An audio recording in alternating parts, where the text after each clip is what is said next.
and welcome to the Houston Element Podcast. My name is Missy, and I'm your host. And today, we're having a new guest coming with us today.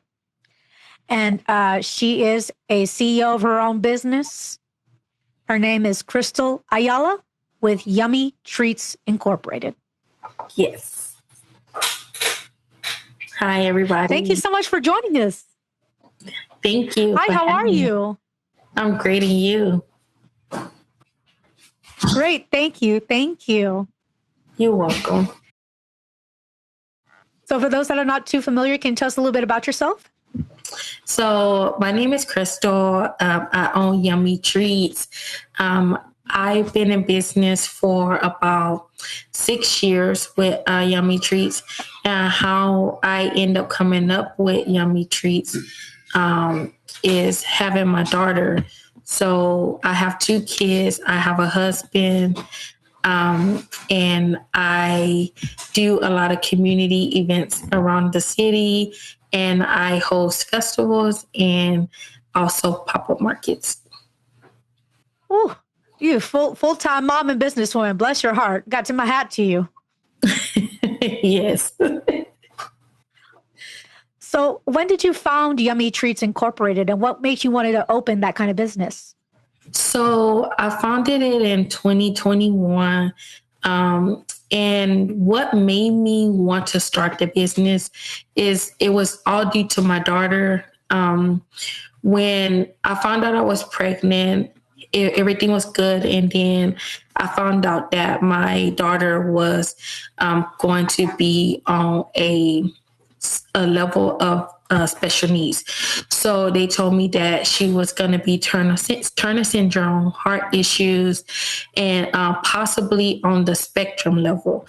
And so when she finally came home from the NICU, I was like, okay, let me do something like where whenever she becomes grown, it was something would be able to carry on for her.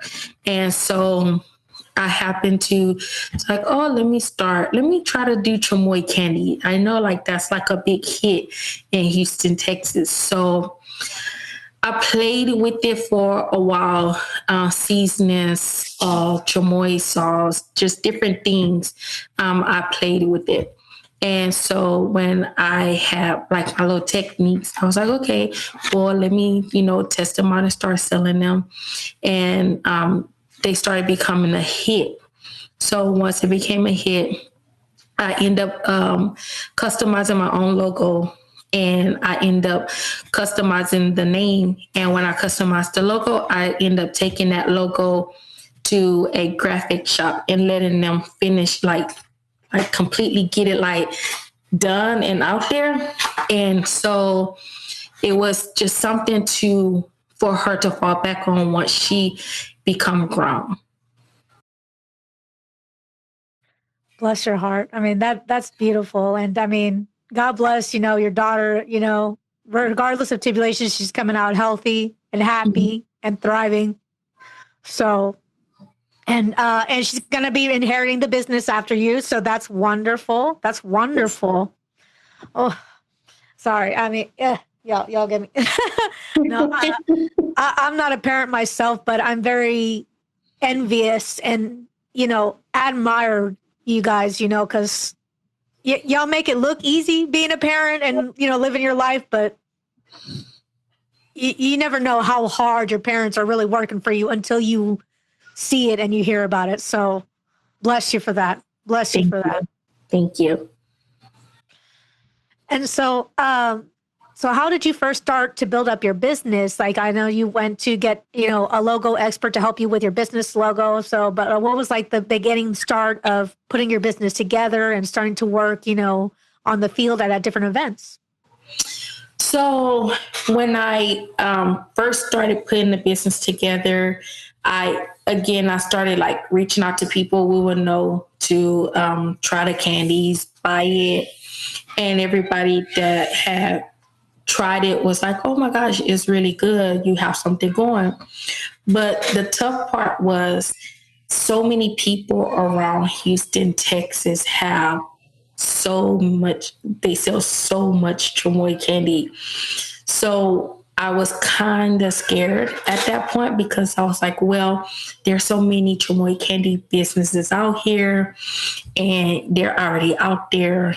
And again, it was hard when I did get it out there because then I would have people to ask me like, what does she know about chamoy candy? This is a Hispanic thing. And it was like, it kind of started intimidating me because I didn't know how I would do in the business because I would hear it everywhere I went until people actually started tasting my candies and realized like, oh my gosh, her candies are really, really good.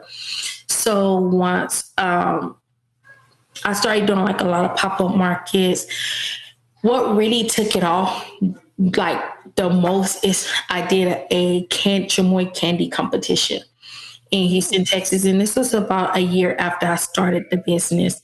They had first, second, third place, and they had a people's choice.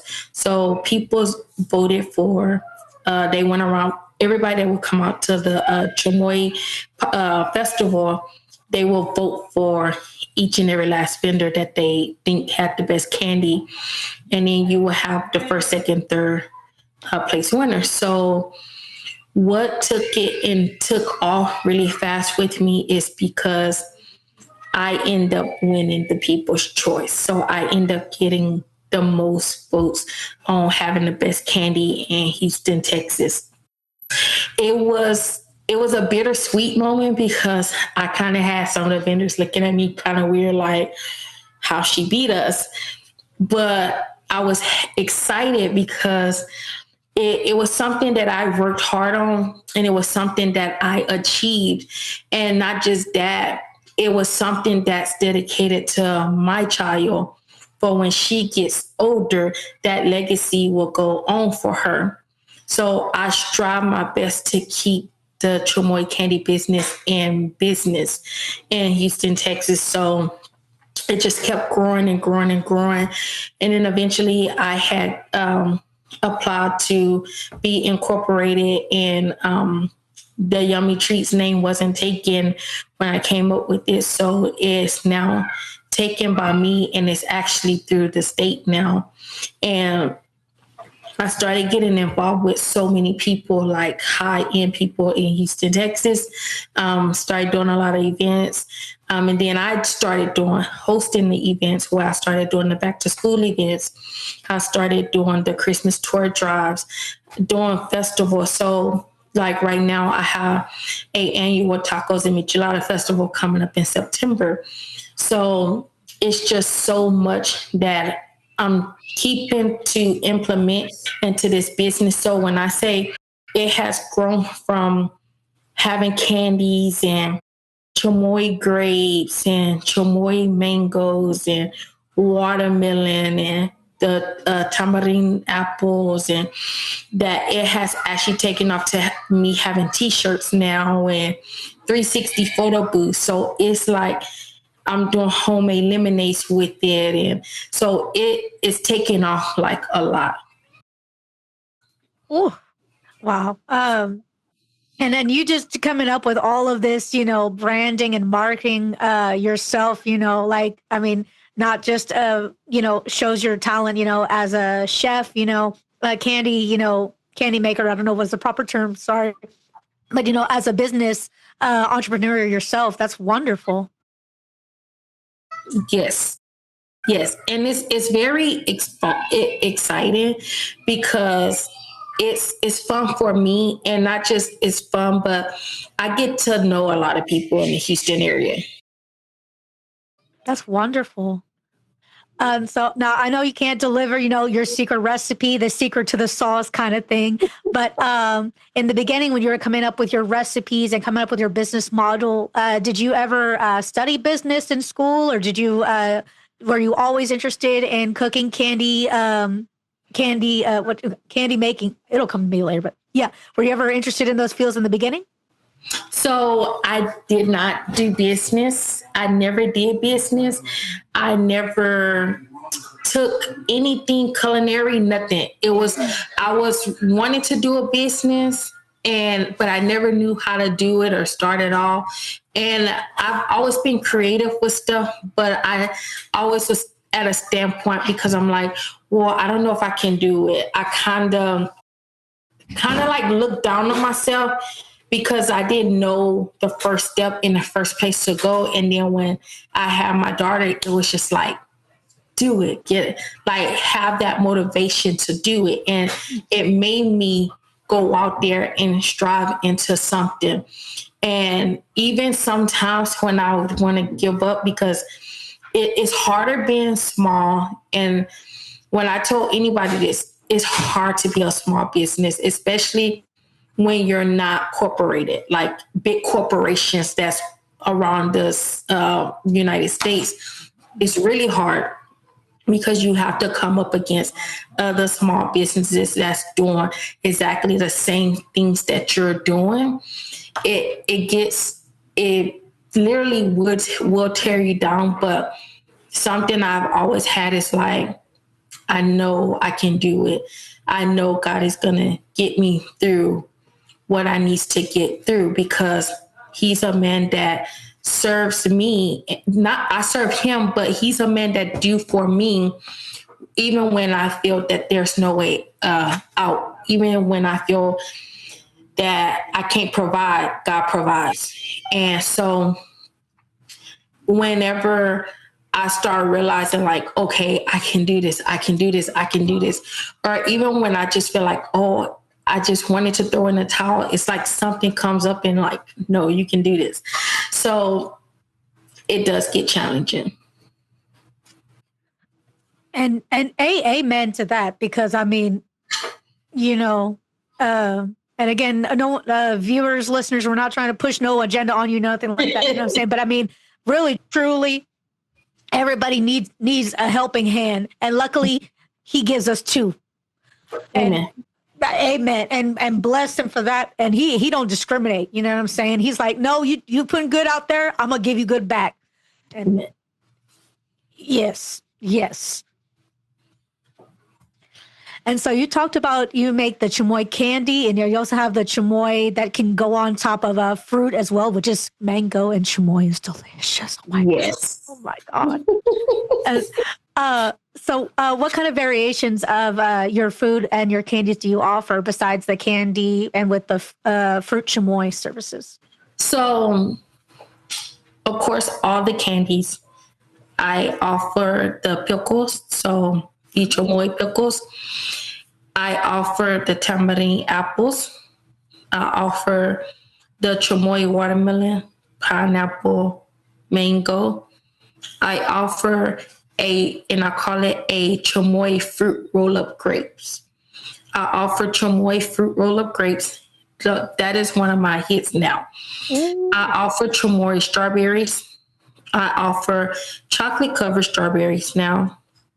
I offer lemonades, homemade lemonades, and I mean like hand-squeezed lemonades with different flavors.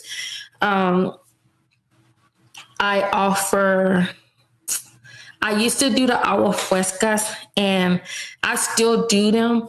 It's just Houston heat is just so hot that you have to keep agua frescas completely cold, because it's me. I do strictly fruits. It's not powder. So I have to make sure I keep fruits on ice, and the ice just melts so fast in Houston.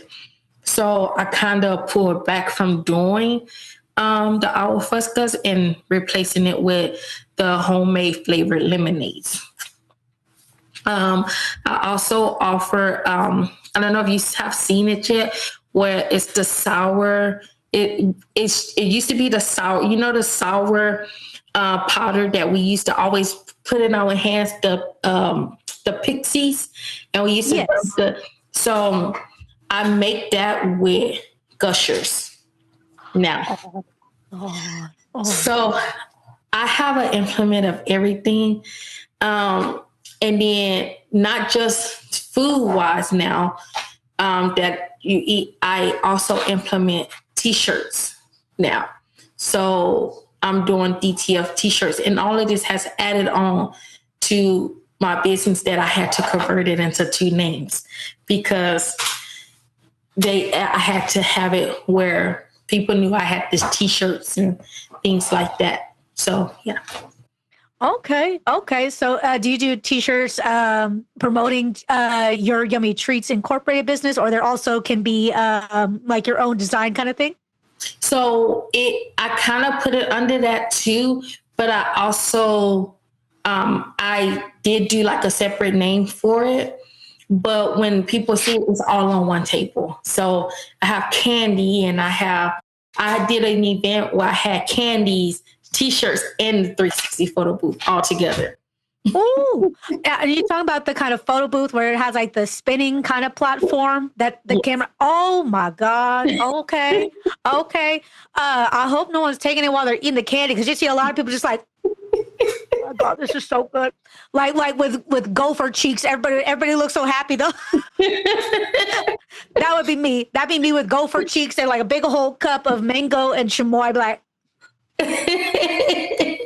thank y'all for watching. This is my dating video. I like chamoy and mango on long walks on the beach. Oh my God, that's incredible. So, chef, videographer, marketing manager. I mean, all in one. And my plans is to actually have a storefront. And this is my vision of how I want my storefront to be. So my storefront, I want it to be is where it's a snack shop with, when you go into a snack, it's kind of like if you go into let's say CC's used to have, where you have a separate room with the arcade. Mm-hmm. So that's like my vision, where you have the snack shop and then you walk into this little room and you have the T-shirts and the tote bags and the koozies, and that's my vision. But with the snack shop, my vision is just not with chamoy candy. My vision is to have raspas, the little snacks with the chips, and you can add the cheese and the chili. And my design, my vision is to have it to be strictly like a snack shop. You can have the corn, you can have everything that someone will come for, snacks, ice cream, everything. That is my vision. That is my goal. Wonderful. So those that are outside of Texas, they may not be familiar with the chamoy. So again, without explaining too much of your secret recipe kind of thing, can you explain to people that are outside of Texas that are listening, watching, why is chamoy the business, especially here in Texas, and south of the border as well, and why it is so popular? So chamoy I would say it's popular. I've heard say it's a Hispanic thing. But I don't think it's just a Hispanic thing. I think it's all cultures, because it's candy, but you're mixing your own seasoning and your own savory sauce. And anybody can do it. You just have to know how to even everything out. What's the best sauce to use? What kind of seasonings to mix with together. And I don't just do one seasoning, but I mix several seasonings together to give it that kick, that sweet, tangy kick on top of the sauce that I use.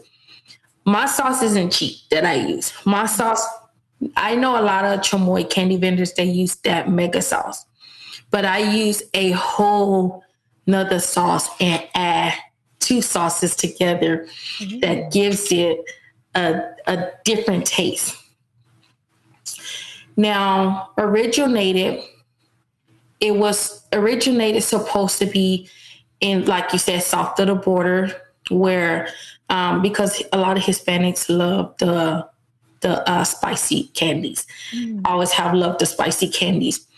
But mostly people in Houston, you hear more of people in Houston know about it than you hear in other states, just because of how close we are to the border. And then predominantly what we have in Houston, Texas, which is predominantly Hispanics we do have in Houston, Texas. So they bring everything of their style here to Houston, Texas.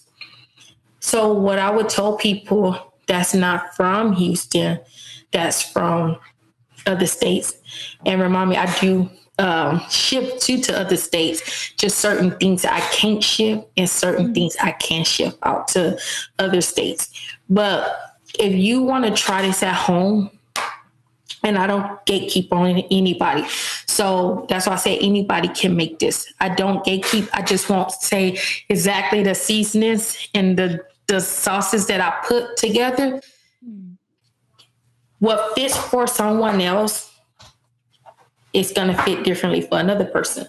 So those out of towners that's listening, and if you want to ever try chamoy candy, or if you had it and you love it and you just like, we don't have it here in our state, I really want it, but I want to make it where I can just have a late night snack.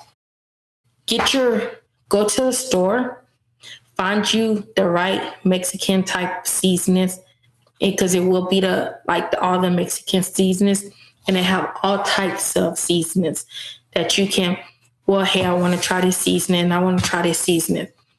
I know the main seasonings that everybody use is tahini. But there's more that you can mix with tahini. Like I said, because tahini is one of my ingredients that I do mix with my other seasonings. So you can go and say, okay, I'm going to get tahini and I'm going to go get this seasoning. And you can combine, you mix them together and you just shake it up. You can get you like a Tupperware, shake it up. It's mixed in. I'll tell you this, I use 5 seasonings. So mine have that taste.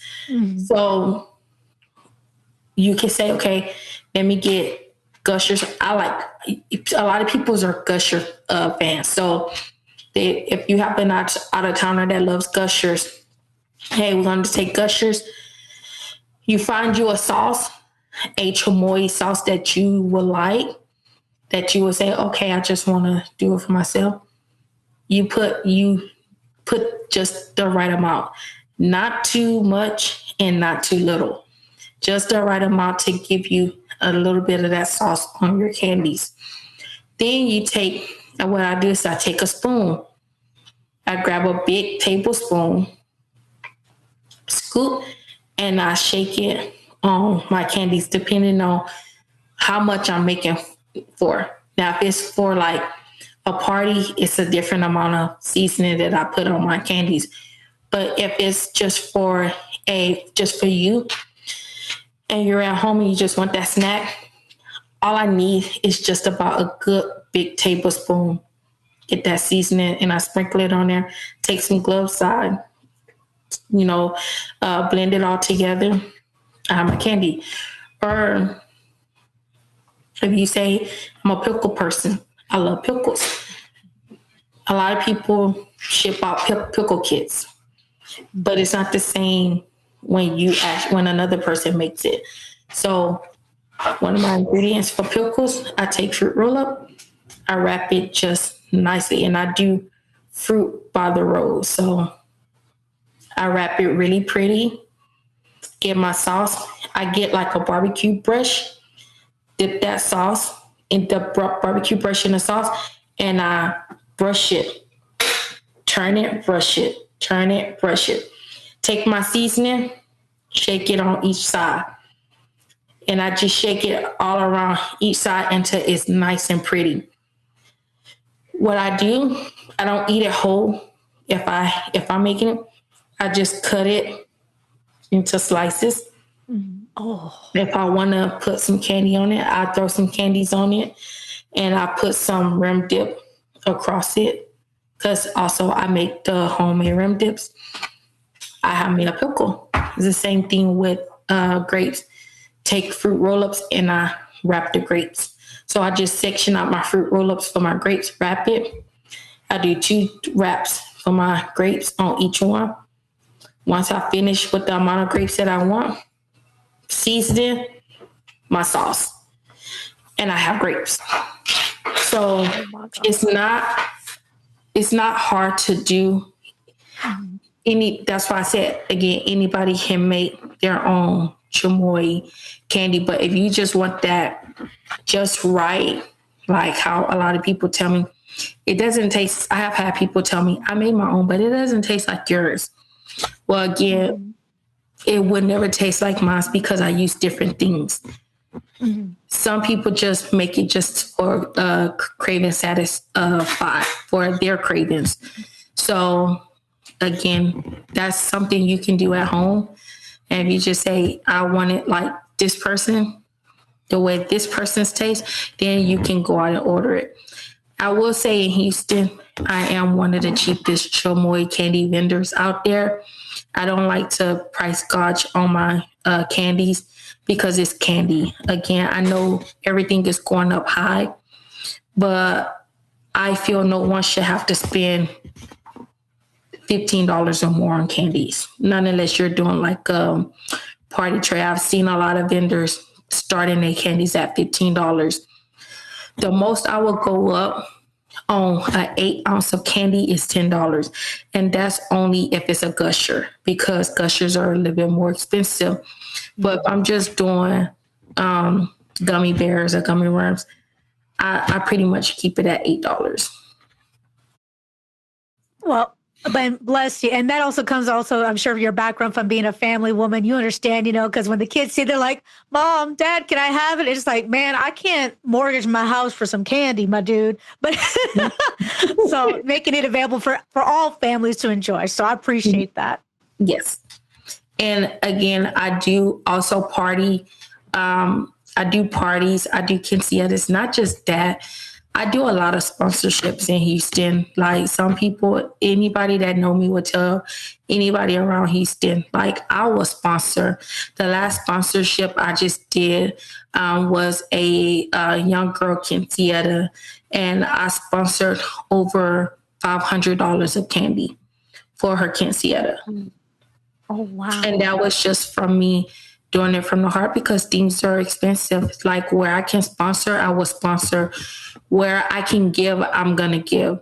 Where I can help, I will help. I've seen kids where they really want candy, and I'm at a pop-up and their parents is like, no, you don't. I'm not buying candy. I'm not spending money on candy. And I see those kids really, really want it. I give the kid the candy. Oh. And I'll tell the parents, like, it's okay, no charge. Just he's a kid or she's a kid. That's what she wants. So, yeah. That's beautiful that, you have that mentality, number one, but it's great that you have that opportunity to do so since you're the CEO. You can get that extra reach out to your customers and to clients because, bigger companies, that's fine. Congratulations on your success, but sometimes people forget where they come from. And they think, well, I got all the success, so tough nuggies. So thank you. And amongst all your success, you're still showing, humanity and being humble. We need more examples like that. Yes. Because, and I say this because I have seen all businesses. I have seen a lot of small businesses. They don't want to give. And hey, kudos to them. But I always say, you have to have also, I've always taken it as, don't be a receiver all the time, be a giver. Sometimes it's not all about getting paid or all about making your money. Sometimes it's about doing things from the heart and giving to people, because everybody has a time in life where they go through things in life, and not everybody's able to buy things. But you have some people that want, and I always say, I know candy is a need and it's a want and not a need. But I always say, where I can get in the community and help, I will do it, because it's how I always took it as, when God sees your heart, he blesses you. And it may not be here on earth. It may be when you go to your heavenly place. And that's what I always say. So I always take it as, do what you can to do for people and not always receive from people, because receiving is not always good. And I always say that this is the saying that I always say, not all money's good money. So it's, for me, that's how I see it as a business owner. Some people ask me, how am I still in business? Because I'm always giving. Well, by the grace of God, I'm still in business because I'm always giving. I do always give, but that's just who I am. And I've always been like that before I even became a business owner. So, yeah. It comes around just like your camera setup. It comes around full circle, Excuse me. The gift ends up becoming a part of your journey, which ends up, in turn coming a gift to you, because like when you give the candy to one of the little kids, or you do a sponsorship for an event and you see the joy that comes out of it, you can't help but like get choked up. You're like, I feel honored to be able to contribute to this, Yes. I love that. I love that. And so you mentioned you've done a lot of pop-up events, you've done festivals, things like that. Do you do mostly family-oriented events, or do you all ages events, or sometimes? So all of my events, I always say it's kid-friendly. If it can't be kid-friendly, I won't do it, because and this is just me, I'm all about kids. I have done some events where I didn't host it, but someone else hosted it and it wasn't kid friendly, and you can't bring your kids out. I'm not really a big fan of those events because I believe in family, being a family person. I'm married with kids, so family is everything for me. So I believe in, if I can't host a market and the kids can't come out, then I don't want to do it. Like before I do events, I'm always going to ask, can kids come to the facility that I'm hosting the event at? And if they tell me yes, then I have it at those places. But if they tell me no, I will go to the next one. So I understand that, because you not just you want to expand your reach of your business, and not just your business services, but the goodness that you're offering. And sometimes, not saying names, some of those older events, 18 up events, can sometimes be a little risque, to say the least. It can be very, I always say 18 and up, you're always 90% of the time there's going to be something bad to break out. And so sometimes I have gotten invited to these events to do stuff, and sometimes I have went with my gut when I did I'll do the event, but then something would tell me don't do it, and I don't show up. And hey, I can do that because I'm my own business. But some events that I have done them, and I kind of was like, oh, I shouldn't have done this event, because it's just some things that I don't like. And I won't call it out because I am on a podcast, but there's just some things for me that would turn me off, where I just won't do another of that person event, or I won't bring certain people onto my events if I see certain activities going on that shouldn't be going on. Perfectly sound argument. Exactly. Same reason why, I modeled my podcast as well, as to be an all audience kind of thing. Because, especially inviting business professionals like yourself, from whatever field, you don't want to be sharing this, with your employer, your coworkers, your family, your abuela, and then dropping this dirty, filthy nonsense. It's like, that don't make anyone look good. I mean, there's a place for that, and that's fine as long as it's legal, but it's not for everyone, and that's okay. Yes. And so, so you are very considerate about, especially choosing your client list, and who you try to network with, which is good, because making sure to keep your brand from getting tarnished, especially after all the hard work you've done. Yes. Do you feel comfortable talking about any of the kind of family oriented companies or affiliates that you've worked with in the past? So, family-oriented people that I have worked with in the past. So I've worked with TDM. I worked with them, and they do some family-oriented stuff. I have worked with like different markets, and trying to remember some of the markets' name. I've done. What's the name of it? Let me see. I can tell you the name of it. Mm-hmm. Lighthouse Beauty and Aesthetics. They do family stuff when they host events. I have done where I'm going to be doing the Tacos and Michelada Festival at Tri-City when they have like family fun day events. They do family stuff on different days before, not inside of the place, but behind the venues. I've done several things that has been friendly, family friendly. And of course, me hosting a lot of family friendly events with kids. And so what would you say is like the difference kind of work responsibilities you do between, you know, being participant in the events, you know, with your booth or with your table versus like hosting the events?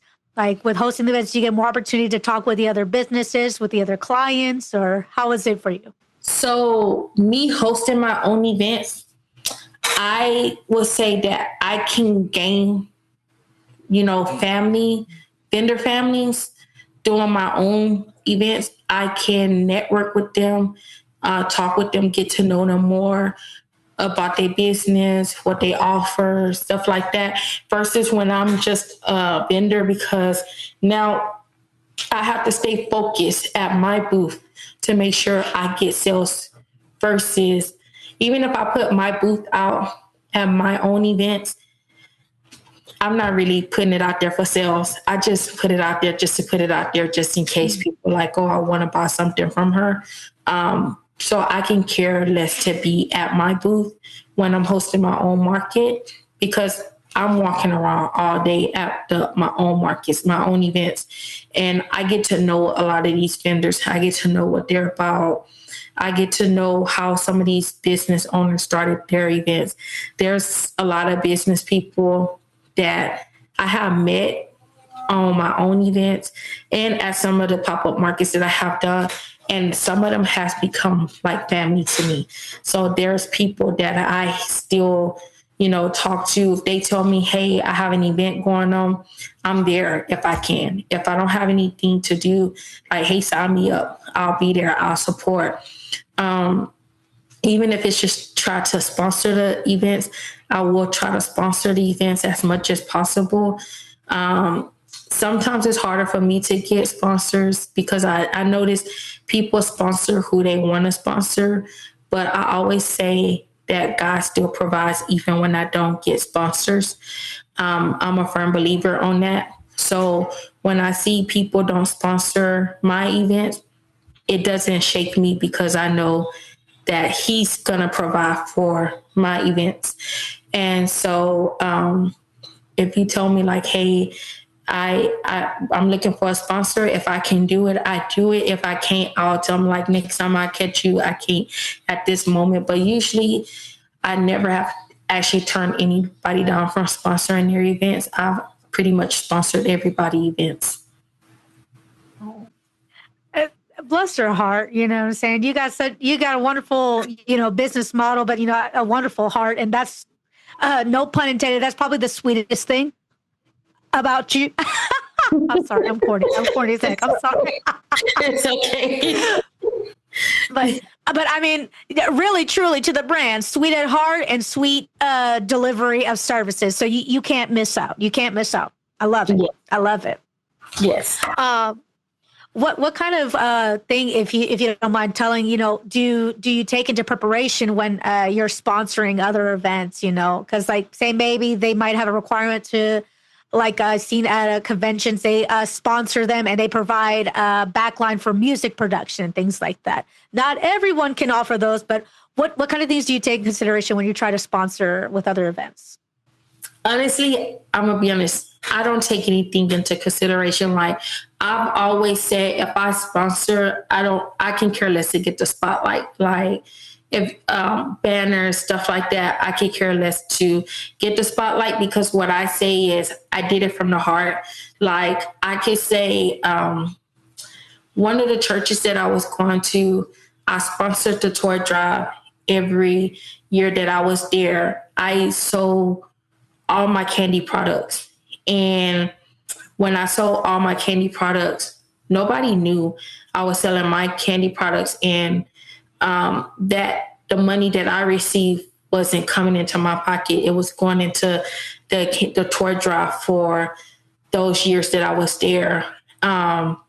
Nobody knew. And it was crazy because someone had made a remark about, oh, well, why does it matter? That said, why did it matter to me who gives or who don't give to the toy drive? Because I don't do anything for the toy drive. Little did they know, I didn't say nothing. I was still quiet about it. Little did they know is all the candies that I was selling, none of the money came into my pocket. It all went into the church, every last dime. So I'm using my products, I'm using my candies, my seasonings, my sauce to put in for me to give everything over to the church. I never got a spotlight behind it. I never got a thank you, nothing. And even though I never got any of that, I still kept doing it. I kept doing it because that's who I am. And all the big businesses that gave thousands, they got the spotlight, but I never got the spotlight that what I did. So, and I said, I didn't do it for a thank you. So I always tell people, I don't look at like if I sponsor what I'm going to get behind it, because for me, I can care less, because for me, it's to do it from the heart and not to show the world what I did. It's for me to do it in secret. And my reward will be given to me openly. Truer words have never been said. It's like that old age questions. If a tree falls and no one's around to hear it, did it happen? Well, yes, the earth was a witness. Hello. Mm-hmm. You know what I'm saying? And I'm sure you may have not gotten a financial or, a highlight in the Instagram story, but you got, I'm sure, because I've seen this too. You got to see the reaction of the people's faces, seeing that you're giving your time, your energy, people that come, that maybe they didn't think they were going to get anything for Christmas that year. And then they ended up saying, well, no, so-and-so helped out, giving their time and their resources. And because of that, little John or little Jane, whomever is going to get this little toy now. You got people in the church congregation or coming to this business. So it comes full circle. It comes full circle. I love that. Yes. Sorry, I'm a little sappy Sally over here. Forgive me, but I just have a heart. It's okay. I'm very sensitive like you. Like I get sensitive and cry. My husband tells me when I'm watching movies and it's like something that really touches me, I'll start crying, and he'll call me. He'll tell me that I'm super soft behind the movies, but that's just who I am. That's just my heart. So I've only watched Finding Nemo once all the way through, because the beginning, like my shirt was soaked. I was like, why did the fish mom have to die?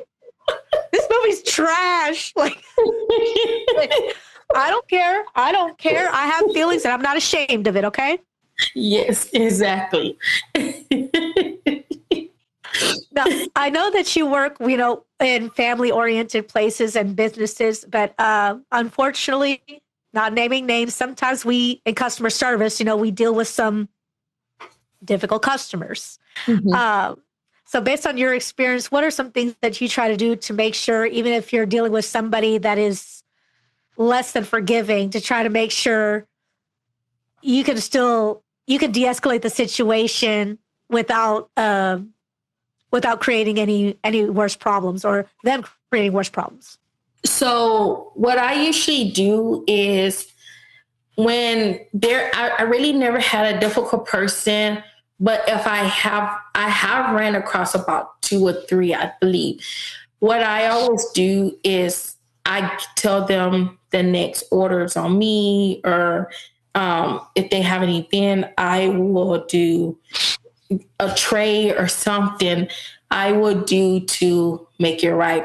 I'm very big about that. Like, I had someone to order something from me, and it started looking like the tamarind around the apple started to melt a little bit, because Houston weather, Houston heat melts everything.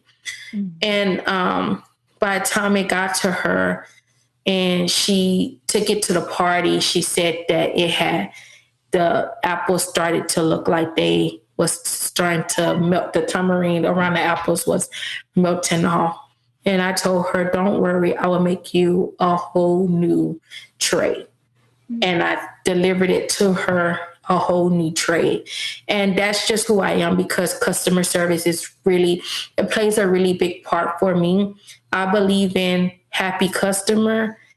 They're going to always come back because you figure out a way to make them happy. I believe in my customers are right to a certain point, to a certain extent. Now, if they are in the wrong, then I will let them know, like, hey, you were in the wrong in this area, but it's okay.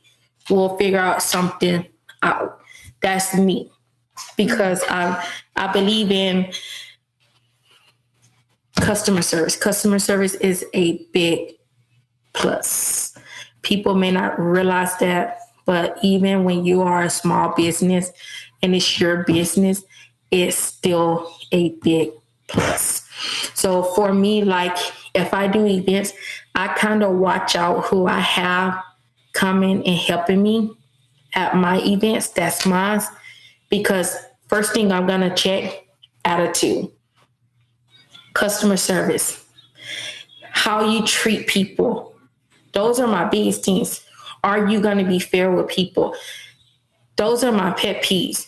If you're rude, you don't know how to treat customers, I won't bring you on to help me. That's just me. So, yeah. And rightfully so. Rightfully so. I mean, just about any profession you have to deal with working with people.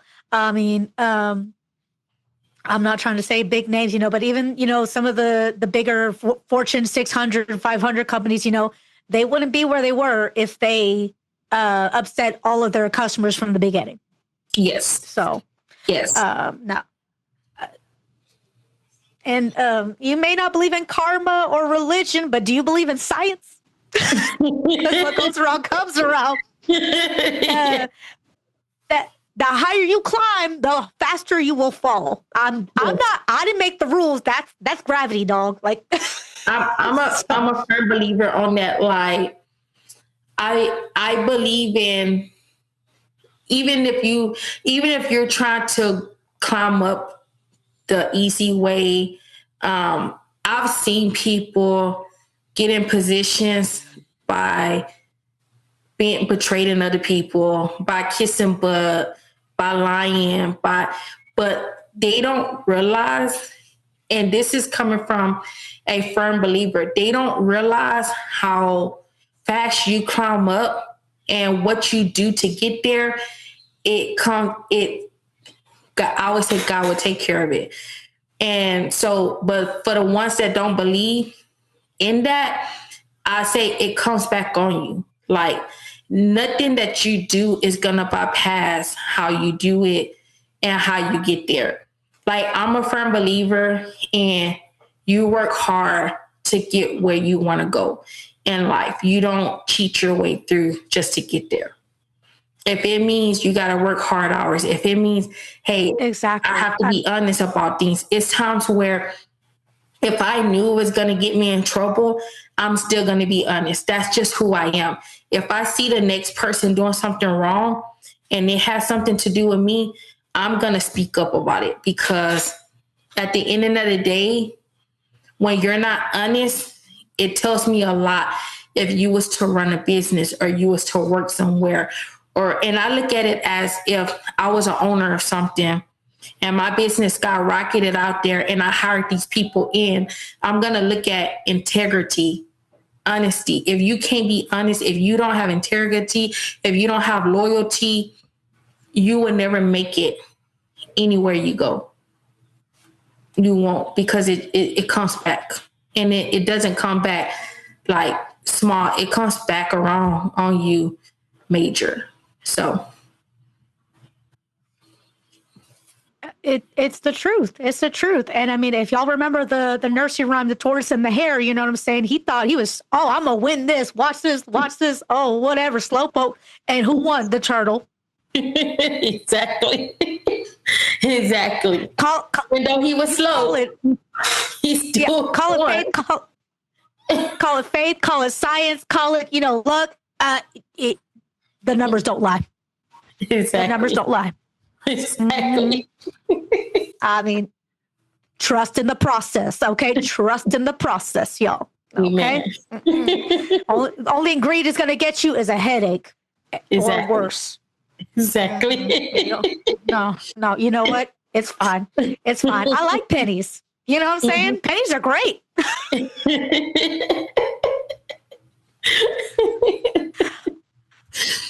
So you did mention, that you do special orders for out of town and things like that. Do you have ideas maybe in the future that you may open up more Yummy Treat offices in other states or other cities? Or right now, are you considering it local and just shipping out? So I have had ideas to do it in other states. I've actually looked at other states, like where there's predominantly people that would like chamoy candy. And California was one of them that I seen, because I was like, it's predominantly Hispanics out there. You have predominantly Hispanics and Blacks out there. And you have, I say that's the money state right there, because it's California. I have looked at another state, and I wasn't too sure, Florida, because I know Florida, especially if you go into Miami, is predominantly Hispanics. And I never really heard of chamoy in Florida or in California, but I wouldn't know, because I really just never been out there to just look to see what do they have. But I said, when I do decide to want to spread out and have someone, oh, you'll be over this store. You'll be over this store. I want to have a store right here in Houston. And I don't want to just have one in Houston. I want to have a few in Houston, because I know it. I'll say this. It takes an hour to get to Houston from Houston. So I always feel that no one wants to drive on the other side of town for something. Oh, I really want it, but I don't want to drive on the other side of town for something. So I've always said, I want one in Southeast Houston. I want one in Cy-Fair. I want one by North Side. Depending on where, what I do look at is predominantly where the money is being spent the most on these sides of towns is where I will put stores at when I get to that point. And this is not to be like rude about it. I won't put them like in the hood because I'm one of the ones that I take care of my things, and it has to be where the money's coming in at. And what I see when I drive around Houston, when you go into certain areas, they don't take care of nothing. They vandalize, they do it all. So I prefer to put, when I get my stores, I prefer to put them in areas where I know that it will be taken care of the right way. And I don't have to worry about someone vandalizing something that I worked hard for. And for me, I feel that it's nothing wrong with someone that works so hard to start a business and get to where I'm going to go with my businesses. I don't think it's nothing wrong with wanting to put your businesses in areas where you know that the money's going to flow in and it's going to be taken care of and not being vandalized from people. And that's a very fair, reasonable request. You know, we want to believe that there's good in everybody, but I mean, unfortunately, we have to be careful too, because not everyone has the same good intentions, unfortunately. Yeah, exactly. Well, thank you so much for joining us today. I really appreciate it. You're welcome. Thank you guys for having me on with you. It's a pleasure. It's a pleasure. I'm glad that we were able to do it. Yes, thank you. Do you have any last bit of advice for listeners? So I do have advice for listeners, and I'm going to say it because this is the same thing I battled with. If you are wanting a business and you have had your mind on a business and you have always said, like, man, I want to start something on my own, but I don't know how to do it, I would tell you this. Don't debate on it. Don't wait on it. Just go out there and take a chance. It's nothing wrong with taking chances, because taking that one chance, you may just blow up. And I've seen people blow up, and I've seen some businesses close down within a certain amount of years of them starting off. But I will say, go out there and do what you want to do in life. Don't keep soaking on it. Don't keep waiting. Don't keep saying, I don't have the money to start it. I didn't have the money when I started my business. I just did it. I trusted. So that's all I would tell you, is to trust in, go out there and do what you want to do. And whatever business, whatever talent you have, put it to work. Just do it, y'all. Just like Miss Crystal said, you know, there's far more precious things out there than gold, especially like time, connection, the memories, the people that you meet. That Rosetta Stone commercial gets me every time. I swear. They're talking about think about the conversations you'll have. And I'm like, don't be discouraged at the what ifs and the what coulds. That hasn't happened yet. Mm-hmm. Yes. But like what Miss Crystal has done, she's reached so many lives with, you know, not just the sweetness of her product, but the sweetness of her heart. Yes. So take inspiration from that. Yes, exactly. Well, thank you all so much for joining us this week, and we'll talk to y'all next week. Peace.